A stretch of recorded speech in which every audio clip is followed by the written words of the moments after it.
ছোটবেলায় আমরা অনেকেই ভাবতাম খাসি বা ছাগলের দোকান থেকে যে চামড়াগুলো নিয়ে যাওয়া হয় সেগুলো দিয়ে আসলে কি তৈরি হয়।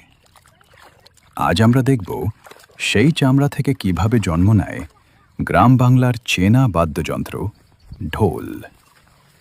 প্রথমে খাসি বা ছাগলের চামড়া আলাদা করে সংগ্রহ করা হয়।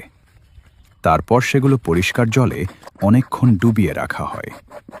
জলে ভেজার ফলে চামড়ার উপরকার লোম ধীরে ধীরে আলগা হয়ে আসে।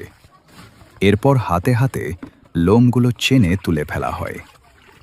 পরিষ্কার করা চামড়ায় চুন জল ভালো করে মাখিয়ে নেওয়া হয়, যাতে চামড়া আরও মজবুত আর টেকসই হয়।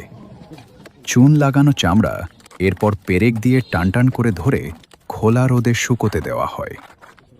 রোদে শুকিয়ে সেই নরম চামড়া ধীরে ধীরে শক্ত হয়ে ওঠে, একদম পাপড়ের মতো।